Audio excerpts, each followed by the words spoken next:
Hello everyone, my name is Pamela Nuri. I'm Head of Expedition Operations at Noble Caledonia, and we're talking again to Paul Mildon. He is the Head of Deployment at Noble Caledonia for 20 years. He is the very smart individual who actually figures out where to put what ships in which rivers and which oceans, and more we've started to dabble into some of the land tours, and that's what we're chatting about today. Hi Paul. Hi Pam, are you well? How are you? Good, yes, you? Very good, thank you. So thanks for your time. Now, Paul, I mean, I've been at Noble for 10 years and we've always done a little bit of land tours, but it seems like as the years go by, something gets added here, something gets added there, and all of a sudden we've actually got quite an impressive array of land tours. I'm not sure a lot of our loyal clients even know how many land tours we're even offering these days. So tell us a bit about how that evolved. Okay, well, yeah, you're right. I mean, the land touring side of the business has been probably one of the fastest parts of the business has grown in recent years. And there's been a couple of reasons for that. One is that, as you mentioned, an incredibly loyal database. So we've got people who've been traveling with us for longer than I've been there, probably for 20 years, but have certainly been traveling with us many times. They travel with us many times a year. And one of our biggest challenges, or certainly my biggest challenge, is to make sure that we've always got something new for them.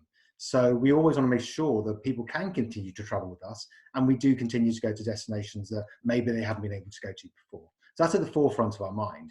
And secondly, as we've developed our sea and river cruising product, we've been going to new destinations on those, and we've had good experiences in those places. And it may be that we've evolved and thought, actually, why don't we do a little bit more there? And there are a couple of examples we can sort of talk about that as well. So the sort of the evolving from either extensions or land sea cruising we've done is quite important. There we go. Let me share the screen there. So here is sort of a nice collage of some of the land tours. Tell us about these opportunities. So what I wanted to sort of just sort of indicate here, and I think that you know, what are we doing from a planning point of view? What are we trying to look for? And there are really 5 ways, or sorry, 4. There are 6 ways that we're developing at the moment. We've got a very strong program with garden programs, which we can have a look at, cultural programs, wildlife, music, and adventure. And then we've also seen a huge growth in our train travel as well, and we can sort of look at those. I mean, the one that probably stands out here is the main picture in the middle of the waterfall is the Kaita Falls in Guyana, and that was one of those trips that really came out of our one of our sea cruising programs. So we were the first ship that ever spent 3 days in Georgetown in Guyana a couple of years ago. And what we experienced, when we spoke to the clients on board, a lot of them had booked that trip based on the fact that it was going to Guyana. There were no other ships going to Guyana, and there weren't that many ways of visiting Guyana outside of what we were offering. So we operated the sea cruise there. It went incredibly well. The experience and the what we had from the ground agents was very professional. We went to the Kaito Falls. We chartered a private plane to go down there, and as I said, the feedback was so good that we created this land program. We've got 4 or 5 dates going on that in the next sort of 12 months. And the great thing about something like that is it's a very exclusive number of people. Because of the sort of accommodation we're using, it's only 12 people that can go on the trip. So it gives that, and you do get to go to see some really, really amazing places off the beaten track. And Paul, I was going to ask, you know, it's kind of easy for us in a way, and we're so experienced at it, to control the quality and the standards that we have, especially on our own fleet of ships, or on the river ships where we have such a huge inventory with them. But now you suddenly branch out into these land products, and you've got different hotels all around the world. That must be much harder to keep that quality that our guests expect. How do you handle that side of it? Well, I think you have to look at it on 2 ways. I mean, so we do have some programs. So if we look at some of our safari programs, we operate in Africa. We operate in Botswana, for example, and that is a 5-star experience throughout. We're in a country like Botswana that has got a very developed accommodation system there, and they've got you can work in very different levels, but we do work at the top level there. But then when we go to other countries, so Guyana would be an example there, but we could also look at El Salvador, or even if we're going to some of the Eastern European destinations. We are at the forefront of of mass tourism in some of these places. In Guyana and El Salvador are nowhere near having mass tourism as an issue. So we do have to accept that the standards of accommodation will be a little bit lower. So we will use best available accommodation in all those places.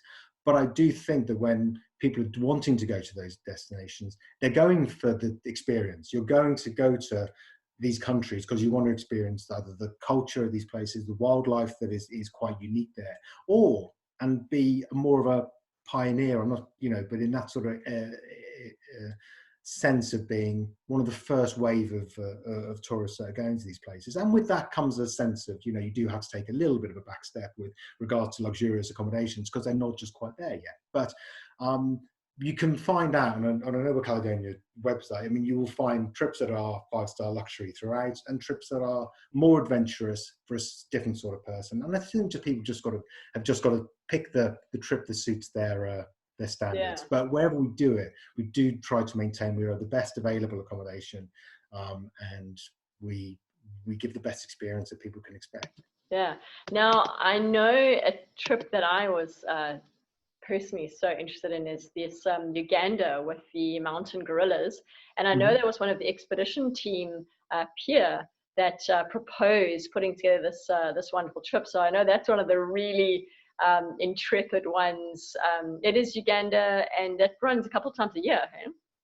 Yep. So the Uganda trip's been running for a couple of years now. Yeah, Pierre Thomas was our it's one of our expedition team members. He's been working with us for I think probably around 10 years now. And he came to us and he said to us, look, I've just been running these trips. He's from Belgium and he was running for a Belgian operator. He said, I've been running these trips in Uganda.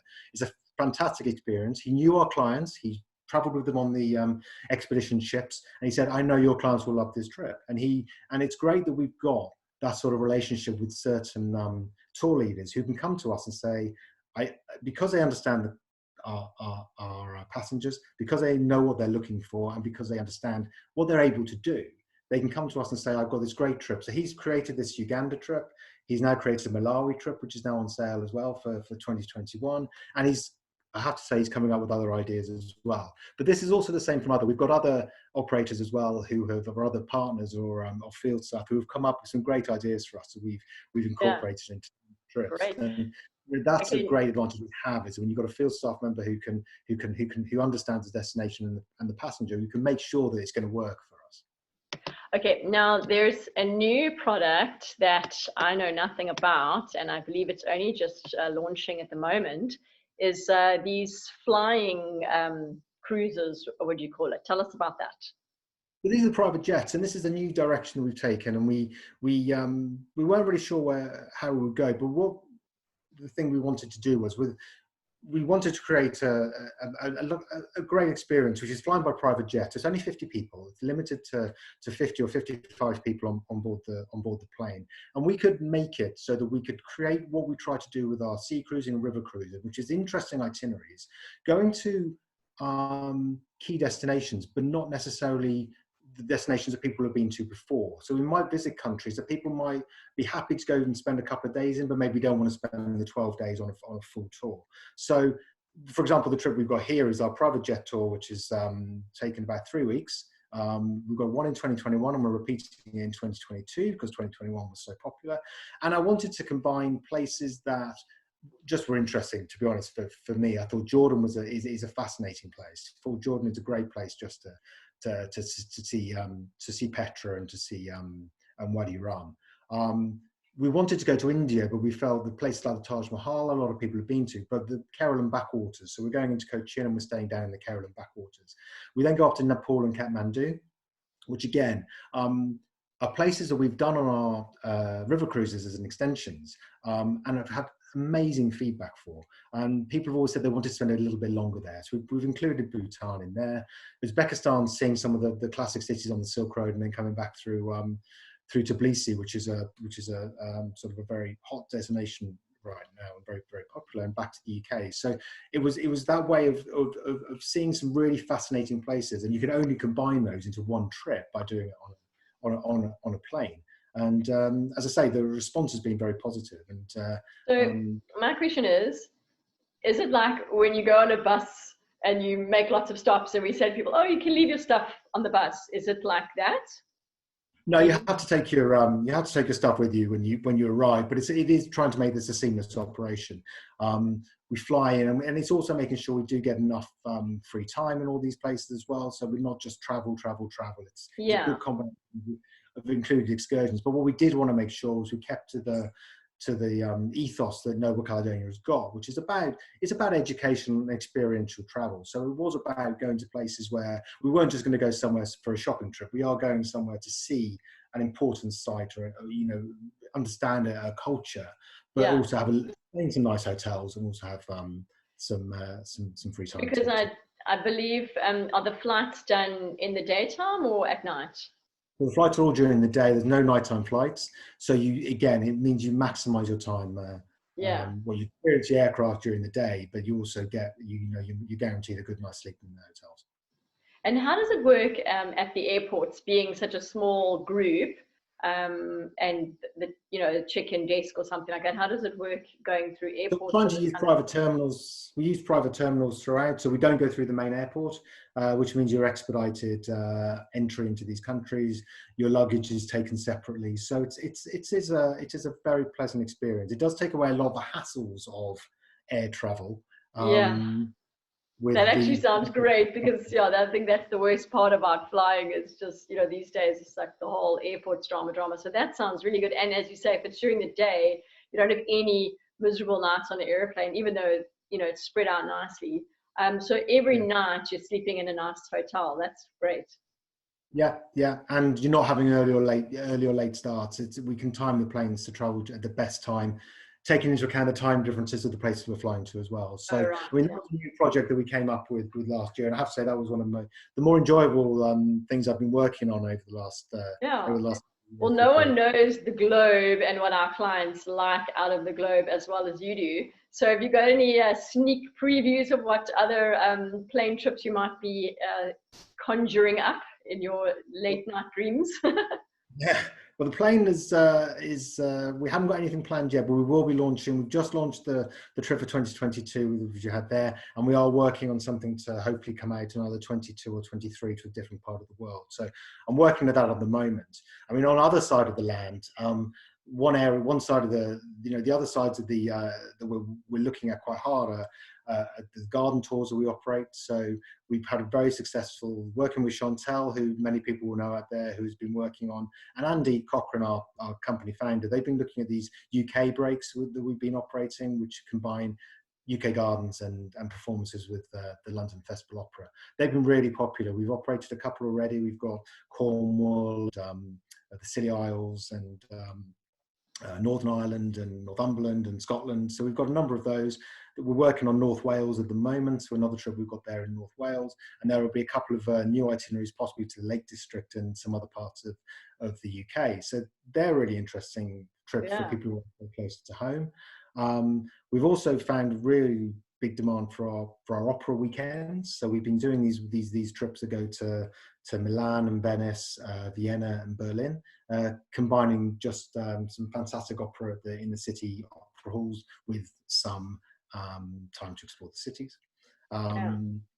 So there's loads of new stuff that is coming out, and I think what's important is also to say that we're still trying to be innovative. So we've got a lot of trips, such as going out to Moldova and Georgia, Armenia. We've got this new combination of Nepal, Bhutan, and North India for something a little bit different. And that's what we're trying to do. And the great thing about land touring is it is a blank canvas. We've got we can just look at exactly what you're talking about. Where is an interesting itinerary? Where can we get the standards of accommodation, standards of guiding that we want, but combine it into a. And actually, when you mentioned those domestic sort of tours around the UK and Ireland, I thought, well, those are going to be very popular, hopefully, for the next few months before travel really kicks off again. Paul, thanks so much for your time there again. And it's been really interesting to see about all the developments in the land products. I'm sure a lot of our guests will be very keen on those small groups and sorts of weird and wonderful places that you put together for us. So thanks so much for your time, and have a lovely day. Angie, see you then. Okay, bye.